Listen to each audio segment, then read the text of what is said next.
Assalamualaikum girls. Today we will discuss the English language chapter. So girls, you people already know this thing that English is an international language. But right now it is an international language. Previously it was not international language. सबको ही पता है पहले वो international language नहीं थी. तो पहले वो कैसी language थी, कहाँ से आई, कौन लोग इसको लेकर रहा है, we will discuss these thing in this chapter. अब इसको पढ़ने जा रहे हैं. जैसे कि देखो, उर्दू की भी हिस्ट्री है, उर्दू कैसे आई, तो इंग्लिश की भी हिस्ट्री है. आई होप कि आप लोग को अभी हिस्ट्री पता भी नहीं होगी कि इंग्लिश आई कैसे. अब हम पढ़ेंगे तो हमें पता चलेगा कि इंग्लिश आई कैसे. So I am going to read this chapter. English is not a language that has always been spoken in the British islands. Not indeed is it the only language that is spoken there today. English was originally a foreign language. Okay girls, यहाँ पे ये जो line मैं पढ़ रही हूँ, English was originally a foreign language, ये चीज़ आपके एमसीक्यूज़ में आती है. देखो, बहुत सारे स्टूडेंट इसको इंटरनेशनल लैंग्वेज कर देते हैं, लेकिन एक वर्ड यहाँ पे इग्नोर कर देते हैं, ओरिजिनली. जो इसका जो पहले थी ना English language, it was not international language, it was foreign language. Okay, please remember this thing, English was foreign language imported by the foreign inventor. These inventors were two Germanic tribes living in what is now northern Germany along the North Sea coast. They were called the Angel and Saxon. They spoke different dialects of the same language. It is from these dialects that modern English has descended. Okay girls, let me tell you that English is a foreign language originally. Okay, और ये कौन लेकर आया? Foreign inventor लेकर आए. देखो, पहले जो होता था ना, जगहों पे हमले होते थे, उन पर कब्जे होते थे.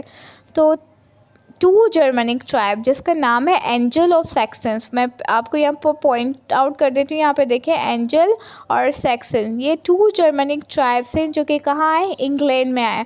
और ये लोग इंग्लिश के डिफरेंट डायलैक्ट्स बोलते थे. इनकी वजह से ही क्या हुआ था? इंग्लिश इंट्रोड्यूस हुई थी. तो इंग्लिश के जो फाउंडर जो आप कहेंगे ना, इंग्लिश को जो लेके आए, जो इंग्लैंड में इंग्लिश को लेके आए, वो कौन थे? एंजल और सैक्सन्स. और उस वक्त उसको इंग्लिश नहीं कहा जाता था, उसको एंग्लो सैक्सन्स लैंग्वेज कहा जाता था. ये बात मैं आपको पूछूंगी जब मैं आपसे डिफरेंट क्वेश्चन पूछ रही होंगी ग्रुप्स में, तो मैं आपको कहूँगी इंग्लिश को पहले क्या कहा जाता था. तो आप बताना मुझे लाजमी कि इंग्लिश को पहले क्या कहा जाता था? एंग्लो सैक्सन लैंग्वेज कहा जाता था, क्योंकि इसको इंट्रोड्यूस करने वाले कौन थे? एंजल और सैक्सन्स, टू जर्मनिक ट्राइब थे. जर्मनिक ट्राइब थे, मैं रिपीट कर रही हूँ, जर्मनिक ट्राइब्स थे, और ये लोग आए थे इंग्लैंड में. नाम क्या था? एंजल और सैक्सन्स. और ये लोग इंग्लिश के डिफरेंट डायलैक्ट्स लाए थे. डायलैक्ट्स का क्या मतलब होता है? देखो, हमारी उर्दू में और जो प्योर उर्दू स्पीकर्स होते हैं उनकी उर्दू में बहुत फ़र्क होता है, क्योंकि वो अलग डायलैक्ट्स बोल रहे होते हैं, हम अलग डायलैक्ट्स बोल रहे होते हैं. डायलैक्ट्स का मतलब है वे ऑफ स्पीकिंग. देखो, हम कैसे अबे ओए में बात करते हैं, हमें अच्छे से उर्दू नहीं आती, हमारे डायलैक्ट्स बहुत वीक है. जो अच्छे प्योर उर्दू स्पीकर्स होंगे ना, वो अच्छे डायलैक्ट्स यूज़ करके उर्दू बोलते हैं. तो डायलैक्ट्स, आई होप्स को आपको समझ में आ गया होगा, बोलचाल को डायलैक्ट्स बोलते हैं. नेक्स्ट पैराग्राफ की तरफ आते हैं. Anglo Saxon and old English. देखो, पुरानी इंग्लिश को ओल्ड इंग्लिश भी कहते थे, एंग्लो सैक्सन लैंग्वेज भी बोलते थे. As historian of the language prefer to call it remain the language of the England from about AD. AD का मतलब है आफ्टर क्राइस्ट, हज़रत ईसा सलाम के बाद. जो कि हम कैलेंडर अभी फॉलो कर रहे हैं ना, उसको एडी कहते हैं. अच्छा, तो ये एंग्लो सैक्सन लैंग्वेज कब आई थी? 450. अभी आप देख सकते हो हम 2020 में हो, ये 450 की बात हो रही है. और ये कब तक चली थी? 1150 तक. ओल्ड इंग्लिश और एंग्लो सैक्सन लैंग्वेज के टाइम पीरियड बता रहे हैं कि कब से स्टार्ट हुई थी और कब ये ख़त्म हो गई थी. 450 से स्टार्ट हुई थी, 1150 में ख़त्म हो गई थी. It look like. अब देखो, ओल्ड इंग्लिश कैसे लिखी जाती है, ये देखो मैं आपको पढ़ के बताती हूँ. पढ़ना भी इसको इतना मुश्किल होगा. था, थी, ने, गेले, फैट, थर्ड, अगाइन, कायरे, है, सोकरे, थे, थॉट, गेवार्ड। अब आप लोग को कितना अजीब लगा होगा। अब इसकी मॉडर्न टेक्स्ट देख लेते हैं। देखो था का क्या मतलब है, they who do not believe refuse through their own choice not through fate. अब देखो ये ओल्ड इंग्लिश और मॉडर्न इंग्लिश दोनों लिख के बता दी। ओल्ड इंग्लिश पहले कैसी थी और मॉडर्न इंग्लिश कैसे हो गई है। सो यही ओल्ड इंग्लिश थी, इसको एंग्लो सैक्सन इंग्लिश भी कहा जाता है। The reason why it is not still the language of England it is that there were two more foreign invention. अब देखो आप सोच रहे होंगे मिस ये ओल्ड इंग्लिश क्यों ख़त्म हो गई। मैंने अभी स्टार्ट में ही आपको बताया था, पहले जगहों पे कब्ज़े और हमले होते थे। तो जैसे ही एंजल और सैक्सन इंग्लैंड में आए थे तो उसके बाद भी कोई और ट्राइब्स भी इंग्लैंड में आई थी जिन्होंने एंग्लो सैक्सन पे हमला किया था, उन्हें इन्वेंट किया था और उनसे वॉर को जीता था। मतलब एंग्लो सैक्सन्स और दूसरी जो ट्राइब आई थी ना, इसके बाद इन दोनों की आपस में जंग हुई थी और जीतने वाली जो सेकंड ट्राइब थी उसने जीत लिया था और वो इंग्लैंड पर अपना कब्ज़ा जमा लिया था, जिसकी वजह से उनकी लैंग्वेज आ गई थी।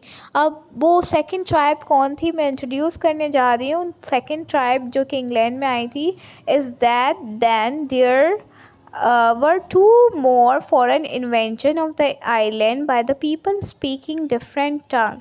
First the Northman और Viking। देखो जो ट्राइब्स आई थी वो नॉर्थमैन थी और वाइकिंग थी। अब ये कहाँ से आए थे, ये डेनमार्क से आए थे। Then the Norman from Normandy in France. देखो नॉर्थमैन और वाइकिंग दोनों एक ही ट्राइब थी, इसके दो नाम थे। एंग्लो सेक्सन के बाद जो सेकंड ट्राइब आई थी वो वाइकिंग थी और वाइकिंग का दूसरा नाम नॉर्थमैन था। ये कहाँ से आए थे, ये डेनमार्क से आए थे। ओके, ये सेकंड ट्राइब्स थी जो कि आई थी इंग्लैंड पर हमला किया था। इसके बाद एक और लोग आए थे जिन्होंने इंग्लैंड पर हमला किया था, वो थे नॉर्मैन। और ये लोग कहाँ से आए थे, नॉर्मैंडी से आए थे। देखो ये चैप्टर थोड़ा सा कॉन्सेप्चुअल है, सो बी केयरफुल। मैं आपको फिर से थोड़ा सा क्विक रिवीजन दे रही हूँ। देखो इंग्लैंड पे सबसे पहले जो इन्वेंशन हुआ था वो किसका हुआ था, एंजल और सेक्सन्स का हुआ था। इन्होंने एंग्लो सेक्सन लैंग्वेज और ओल्ड इंग्लिश लेकर आए थे। इसके बाद जो लोग आए थे वो नॉर्थमैन है। नॉर्थमैन को वाइकिंग भी कहा जाता है, डेनमार्क से आए थे। इसके बाद जो थर्ड ट्राइब आई थी वो नॉर्मैन की थी, जो नॉर्मंडी से आए थे। नॉर्मंडी कहाँ है, फ्रांस में है।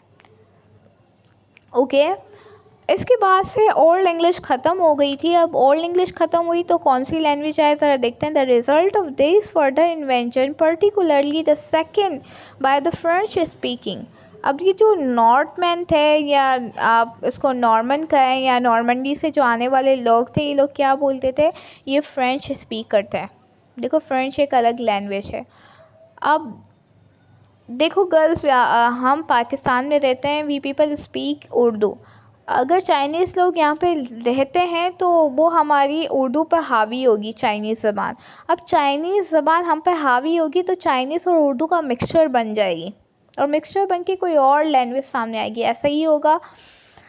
अब गर्ल्स देखो, जब ओल्ड इंग्लिश थी या एंग्लो सेक्सन लैंग्वेज थी, इसके बाद जब नॉर्मन लोग आए और इस पर हमला किया और उनकी ज़बान पे हावी हुए तो एंग्लो सेक्सन कम्प्लीटली ख़त्म नहीं हुई, बल्कि एंग्लो सेक्सन मिक्स हो गई किसके साथ, फ्रेंच के साथ मिक्स हो गई। एक और लैंग्वेज वजूद में आए।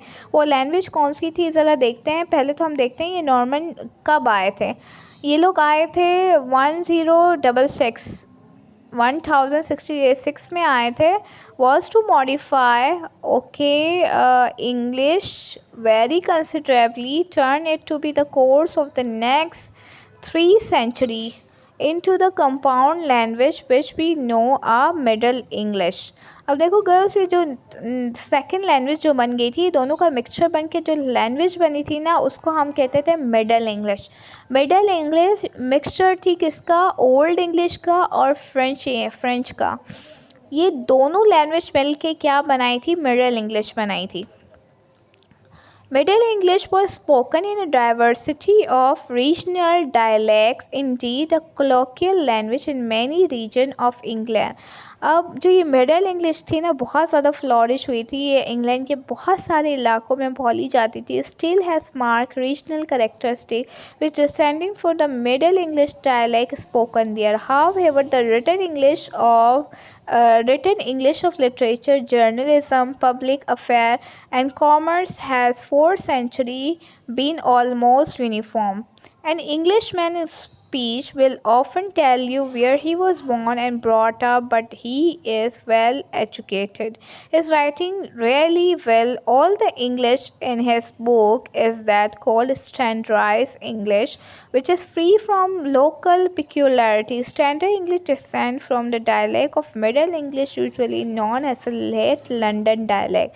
अच्छा गर्ल्स, ये लेट लंदन डायलैक्ट आपको जो नज़र आ रहा है, पहले तो लेट मी एक्सप्लेन. पहले ओल्ड इंग्लिश थी, फिर मिडिल इंग्लिश बनी. मिडिल इंग्लिश के बाद है ना, ये ज़रा रिटन वर्क भी स्टार्ट हुआ. लोगों ने स्पीकिंग ओल्ड इंग्लिश देखो पूरे इंग्लैंड में नहीं बोली जाती थी, कुछ कुछ जगहों पे बोली जाती थी. लेकिन जैसे ही मिडिल इंग्लिश हुई ना, मिडिल इंग्लिश में बहुत ज़्यादा फ्लॉरिश होना स्टार्ट हुई. इंग्लैंड के काफ़ी इलाकों में मिडिल इंग्लिश बोली जा रही थी, जिसकी वजह से रिटन वर्क भी स्टार्ट हुआ. अब जैसे ही रिटन वर्क स्टार्ट हुआ ना, तो इंग्लिश क्या होना स्टार्ट हो गई, स्टैंडर्डाइज होना स्टार्ट हो गई. स्टैंडर्डाइज का क्या मतलब होता है? यूनिफॉर्मिटी आ जाना. सब एक जैसे अल्फाज बोलेंगे, एक जैसे अल्फाज लिखेंगे. देखो हम उर्दू है ना, अलग अलग किस्म की बोलते ज़रूर है, लेकिन लिखते एक जैसी इंग्लिश है, क्योंकि हमारे एक जैसी ही उर्दू है. क्योंकि रिटन जो लैंग्वेज है ना, वो हमेशा स्टैंडर्डाइज होती है. तो इंग्लिश जो कि पहले ओल्ड बोली जाती थी, फिर मिडिल बोली गई, लेकिन बाद में ये क्या हो गई, स्टैंडर्डाइज हो गई, मतलब रिटन एक ही होगी. अब स्टैंडर्डाइज जो कि इंग्लिश हुई ना, उसमें कौन से डायलैक्ट यूज़ हुए? देखो डिफरेंट डायलैक्ट्स थे. तो कौन से वाले डायलैक्ट्स रिटन में यूज़ हुए? वो थे लेट लंदन डायलैक्ट्स. आप ये भी याद रखना. देखो उर्दू भी हम अलग अलग तरीके की बोलते हैं ना, जैसे मैंने अभी एग्जांपल दी, अबे, ओए, तो ये क्या हम रिटन में यूज़ करते हैं? नहीं यूज़ करते. कभी हमने अबे ओए रिटन में यूज़ किया है? नहीं यूज़ किया, क्योंकि ये स्टैंडर्डाइज नहीं है. अब स्टैंडर्डाइज इंग्लिश में हमने कौन से डायलैक्ट यूज़ किए? Late London dialects. Okay girls, मैं यहाँ तक स्टॉप करती हूँ, क्योंकि आई नो कि बहुत ज़्यादा डिफ़िकल्ट हो रहा है. मैं आपको ग्रुप में पूछूँगी कि ओल्ड इंग्लिश क्या है, मिडिल इंग्लिश क्या है, स्टैंडर्डाइज इंग्लिश क्या है, लेट लंदन डायलैक्ट क्या थे. Okay, thank you for watching this video. अल्लाह हाफिज़.